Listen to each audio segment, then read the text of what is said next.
টাঙ্গাইলের তাঁতের শাড়ি, পাতরাইল বাজার।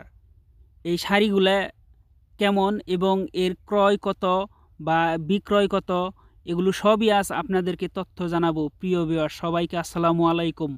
এবং এই টাঙ্গাইল শাড়ি সম্পর্কে আজ আমি আপনাদেরকে সকল তথ্য দিব।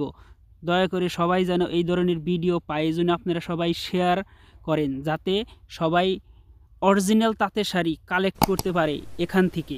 কারণ বিভিন্ন জায়গায় আমাদের দেশের মানুষ ধোঁকা খেয়ে থাকে এই শাড়িগুলো ক্রয় করার জন্য। তাই আমি আপনাদেরকে স্টেপ বাই স্টেপ তাঁতের শাড়ি সম্পর্কে বলতেছি এবং কোথায় পাওয়া যায় সেগুলো আমি দেখাইতেছি। চলেন আমার সাথে।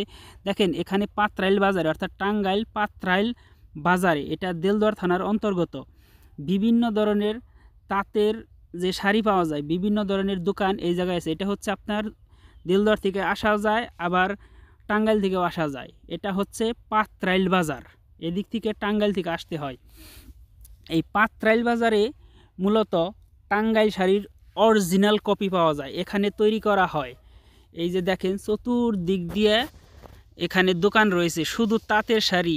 আর তাঁতের শাড়ি, টাঙ্গাইলের শাড়ির বড় গুণাগুণ হচ্ছে, অর্থাৎ তাঁতের শাড়ির বড় গুণাগুণ হচ্ছে এগুলো 12 হাত এবং সাথে ব্লাউজ। এবং এই শাড়ি কখনোই আপনার রং উঠবে না। দেখেন, থাকে থাকে শাড়ি সাজানো আছে বিভিন্ন কালারের, আপনার যে কোনো কালারের পছন্দ হইতে পারে। অনেক অনেক চমৎকার শাড়ি রয়েছে এই জায়গায়। আপনার যে কোনো ধরনের বড় বুটি, ছোটো বুটি, দুতারি, গ্যাস, বিভিন্ন ধরনের সুতার যে মিশ্রণ, আপনি এখানে আসলেই এখানে ইচ্ছে মতো চয়েস করতে পারবেন। আর একটা বড় বিষয় হচ্ছে, যেটা না বললে না, এই বিষয়ে খুবই সাবধান থাকবেন। এখানে যখন আপনি শাড়ি ক্রয় করবেন, ক্রয় করার সাথে সাথে আপনারা এখান থেকে ক্যাশ মেমো নিয়ে নেবেন। অর্থাৎ এখানে যে আপনি ক্রয় করছেন তার একটা মেমো দোকানদারের কাছ থেকে নিয়ে নেবেন। কারণ এটা যদি না থাকে, পরবর্তীতে যদি শাড়িতে সমস্যা হয়, তখন কিন্তু আপনি শাড়ি তাদেরকে রিটার্ন ব্যাক দিতে পারবেন না। সুতরাং যাতে শাড়িতে কোনো সমস্যা হলে, এখানে সাধারণত শাড়ির সমস্যা হয় না, যদিও সমস্যা হয়ে যায় তাহলে ওই মেমো দেখিয়ে আপনি তাকে রিটার্ন আর একটা ওই একই ধরনের শাড়ি নিতে পারবেন। এটা আপনাদের জন্য অ্যাডভান্স, এই টাঙ্গাইলের তাঁতির শাড়ির জন্য। যদি এখান থেকে ক্রয় করেন বা অন্য জায়গায় থেকে যদি ক্রয় করেন, সেটা আসলে টাঙ্গাইলের শাড়ি হতেও পারে, অন্য জায়গার হতে পারে, কিন্তু মানুষ বলে টাঙ্গাইলের শাড়ি। টাঙ্গাইলের শাড়ি এইগুলা এখানেই, অর্থাৎ এই দোকানগুলোর চারপাশেই যত গ্রাম আছে, প্রত্যেকটা গ্রামেই এই তাঁত শিল্প রয়েছে। এখান থেকে এগুলো তৈরি হয়ে এখানে আসে। আর একটা বড় মজার ব্যাপার হচ্ছে, আমরা যে ইন্ডিয়া শাড়ি বলি বা বিভিন্ন সময় ইন্ডিয়া থেকে শাড়ি নিয়ে আসি, আসলে এখান থেকে তারা পাইকারি নিয়ে ইন্ডিয়াতে বিক্রি করে। বা অনেক সময় আছে দেখা যায় যে ইন্ডিয়া থেকে সুতা এই জায়গায় দিয়ে তারা শাড়ি তৈরি করে ইন্ডিয়া বিক্রি করে। আসলে এটাই হচ্ছে সেই জায়গা।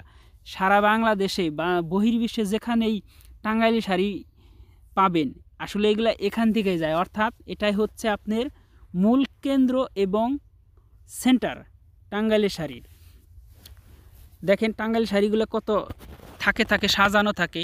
এগুলা সাধারণত আপনার ইচ্ছা মতো, তবে এর দাম হবে আপনার, যদি 2 থেকে 5 হাজারের মধ্যে টাকা নিয়ে আসেন, এই শাড়িগুলো আপনি খুবই সুন্দর মানের শাড়ি এবং কোয়ালিটিফুল শাড়ি আপনি ক্রয় করতে পারবেন 2 থেকে 5 হাজারের মধ্যে। দেখেন, আমি এখানে অনেকগুলো শাড়ি দেখতেছি। শাড়িগুলো দেখেন, বুটি সবগুলাই ঠিক আছে এবং এগুলো প্রত্যেকটাই 12 হাত। দেখেন কত সুন্দর এবং কালারফুল। এখানে এই শাড়িগুলার যেরকম দেখবেন, আপনি যদি টেক কেয়ার করেন ঠিক এইরকমই থাকবে। এগুলার কোনো রং উঠবে না এবং 12 হাত থাকবে। আপনি যদি অন্য জায়গায় থেকে ক্রয় করেন, দেখবেন যে অনেক সময় 12 হাত থাকে না, বা ব্লাউজ থাকে না, বা সুতার মধ্যে গড়বড় থাকে। এগুলা আসলে মূলত টাঙ্গাইলের শাড়ি ঐতিহ্য বহন করেন। টাঙ্গাইলের শাড়ি ঐতিহ্য হচ্ছে এগুলা 12 হাত থাকবে এবং কালার উঠবে না।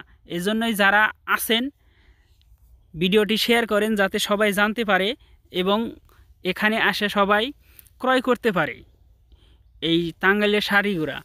আর কোনো অনুষ্ঠান, অনেক সময় বিভিন্ন ধরনের অনুষ্ঠান থাকে, এই সময় আসবেন না। বিভিন্ন ধরনের উৎসবের সময় আসলে এখানে অনেক ভিড় হয়, তখন আপনি ভালো মানের শাড়ি ক্রয় করতে পারবেন না। এই জন্যই আপনি উৎসব ছাড়া এ জায়গায় এসে শাড়ি ক্রয় করবেন, আপনি কোয়ালিটিফুল সৌন্দর্য শাড়ি এখান থেকে কিনতে পারবেন। সবাইকে অসংখ্য ধন্যবাদ ভিডিওটি প্রথম থেকে শেষ অবধি দেখার জন্য। আপনারা সবাই সুখী থাকেন, সুস্থ থাকেন এই কামনা করে শেষ করছি আমি। খোদা হাফিজ।